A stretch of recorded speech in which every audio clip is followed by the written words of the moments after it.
l'issue donc de la mise en œuvre de ce programme, il faut que les opérateurs culturels des filières ciblées aient un meilleur accès au financement.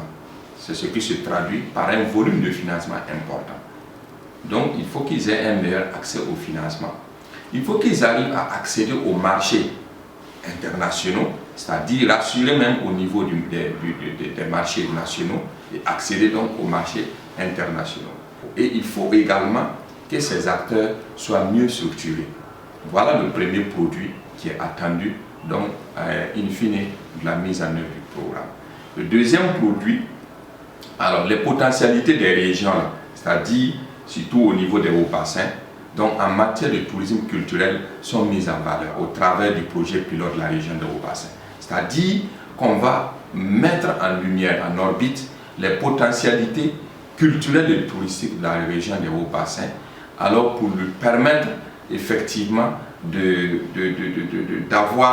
profiter donc des retombées économiques que va engendrer donc les visites au niveau donc de ces potentialités culturelles et touristiques. Et le troisième volet livrable, c'est que le personnel du ministère de la Culture, des Arts et du Tourisme et du Conseil régional permettent une mise en œuvre opérationnelle et efficace. C'est-à-dire qu'il y a un accent important, c'est-à-dire c'est un accent particulier qui a été mis au niveau donc des renforcements de capacités, des formations de ressources humaines.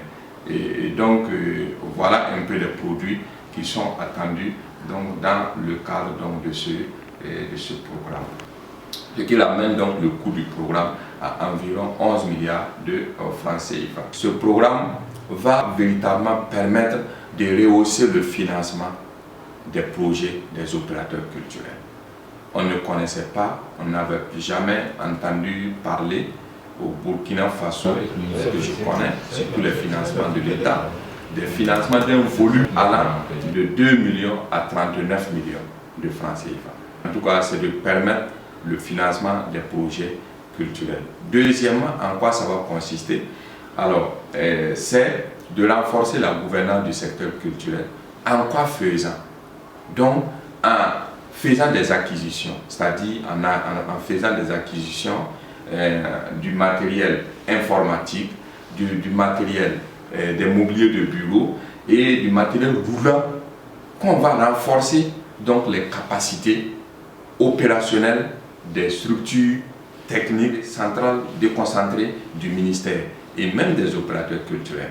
Je dois vous dire que nous avons acquis au titre de la première année, simplement au niveau de la composante du ministère, 852 biens qu'on a acquis et qu'on a répartis.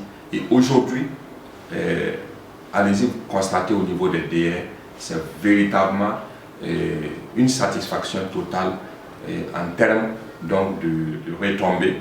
Toujours en quoi va consister, il faut le dire, le renforcement des capacités, la formation, que ce soit des acteurs publics ou des acteurs privés, c'est important.